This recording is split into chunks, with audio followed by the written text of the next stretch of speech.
Hi Pisces, this is Pisces Hub. Welcome to my channel. So for today's video, gagawa tayo ng reading for Think of a Person reading. Okay, so yun nga, as a title, Think of a Person Pisces is a specific person po.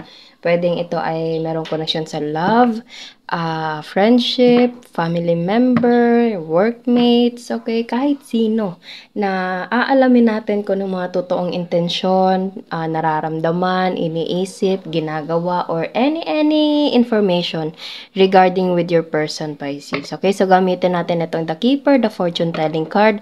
Anong information yung posibleng ma-share ng ating oracle cards for Pisces sa taong dinidil niya. Okay? So, reminder lang po na ito ay general reading po. So, pwede pong mag-resonate, pwede pong hindi. Okay? And this is a timeless reading, Pisces. So, kahit anong araw, buwan, o taon mo to ng panood, basta tugma po sa sitwasyon, take lang. Okay? And wala po tayong gender specific. So, babae, lalaki, LGBT man, yung mga Pisces na nanonood ngayon ay pwede po sa lahat, okay? Pati yung mga taong dinidil nyo po, okay?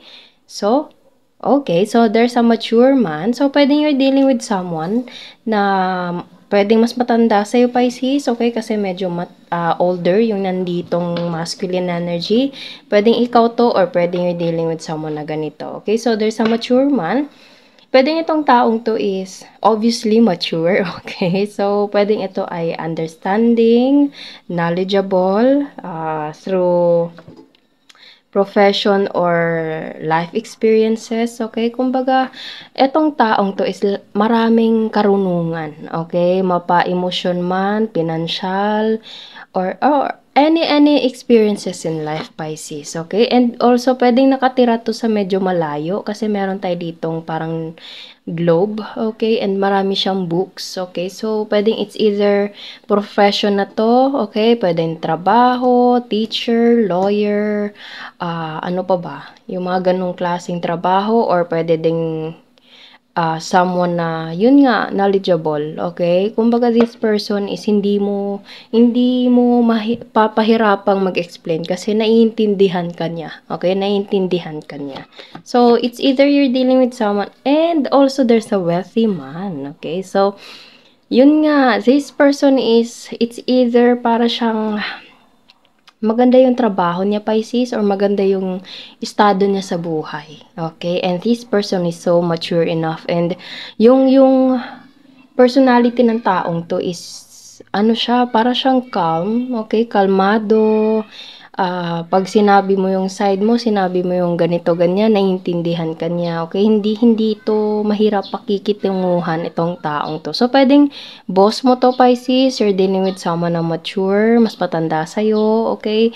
Or pwedeng you're dealing with someone na masculine, or something na parang pwede din itong lover, pwedeng workmates, boss, family member, na ganito yung personality. Okay? So, mayaman, maganda yung estado sa buhay, knowledgeable, and you will have a message of concern coming from this person, okay? So, meron ka matatanggap na mensahe, Pisces, regarding with this person, or pwedeng ikaw, yung magbibigay mensahe to this person, and meron siyang concern about this one, okay? So, nakikita nyo, meron tayo ditong, it's either dalawang tao lang to sila, pero pwede din tatlo. Okay, pwedeng kayong dalawa to and you're dealing with someone na mas matanda sa inyong dalawa, okay? Or pwedeng ito sila and ikaw to. Take nyo lang po kung saan, okay? So, it's either ikaw yung magbibigay mensahe to this person or this person have a message towards you, Pisces. Okay? And you have to expect, there's an expectation. Okay? So, pwede meron kang ine-expect coming from this person or this person is expecting coming from you, something from you, Pisces. Okay? So, it's either yung message na iyon yung ine-expect mo or parang expected mo na yung message na ganun. Okay?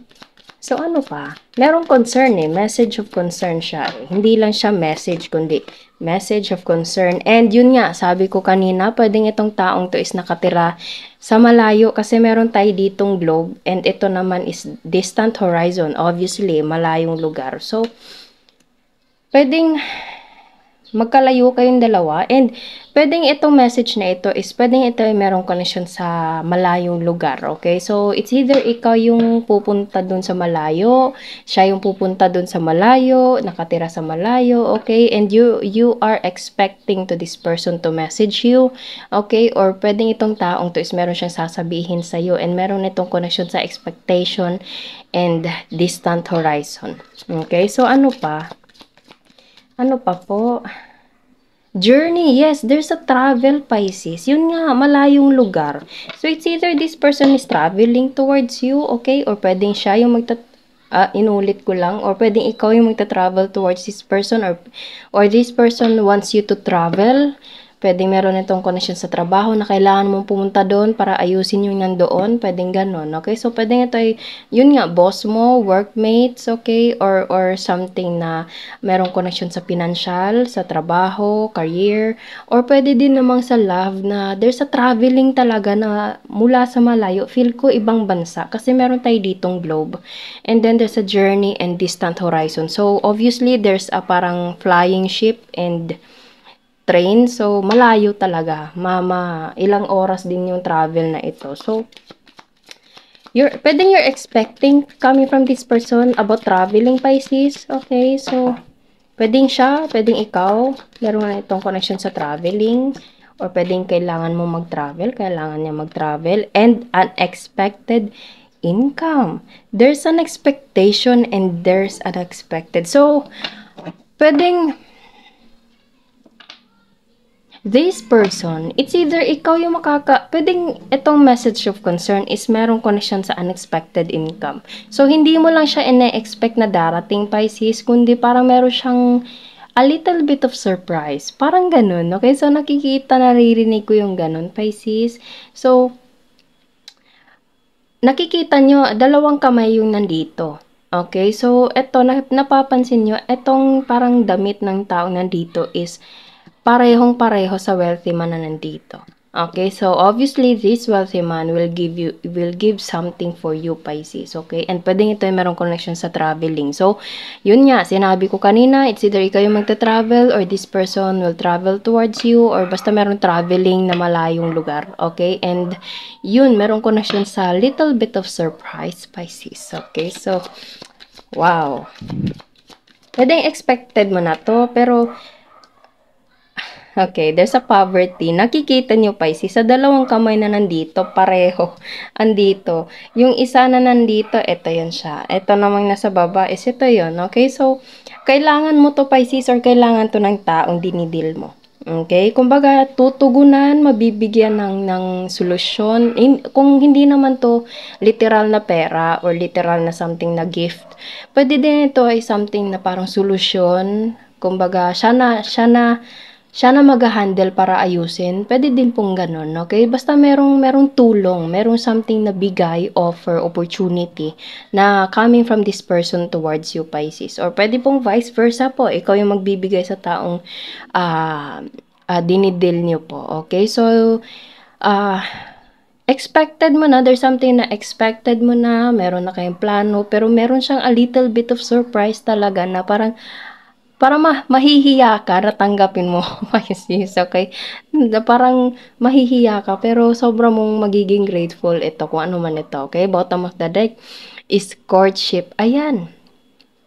Ayan no, Pisces, yan silang dalawa. Ayan. Kaso baliktad nga lang, okay? So, yun, this person, it's either siya yung magta-travel towards you, Pisces, and yun nga, naghawak kamay na silang dalawa, as the same as this one, okay? So, there's a courtship. It's either this is a love or pwede din namang offer kasi courtship, hindi lang naman to about sa love, kundi something na pwedeng offer na konektado sa unexpected income na nandito, okay? So, yun, parang there's a little bit of surprise to this person na hindi mo inaasahan. Although, meron na kayong plano, meron na kayong gustong gawin, ganito, ganyan, may mga blueprint na kayo or anything, bigla ko naisip yung word na blueprint, okay? Pero meron siyang, yun, a little bit of surprise. Yun talaga, yun yung naano ko dito. And sobra mo itong ma-appreciate, Pisces. Sobra. Magiging masaya ka sa kung ano man yung ano man yung connection mo dito sa taong dinidil mo dito, especially this mature man, wealthy man right here, Pisces. And there's a courtship. Nakikita nyo, nag-uusap na sila and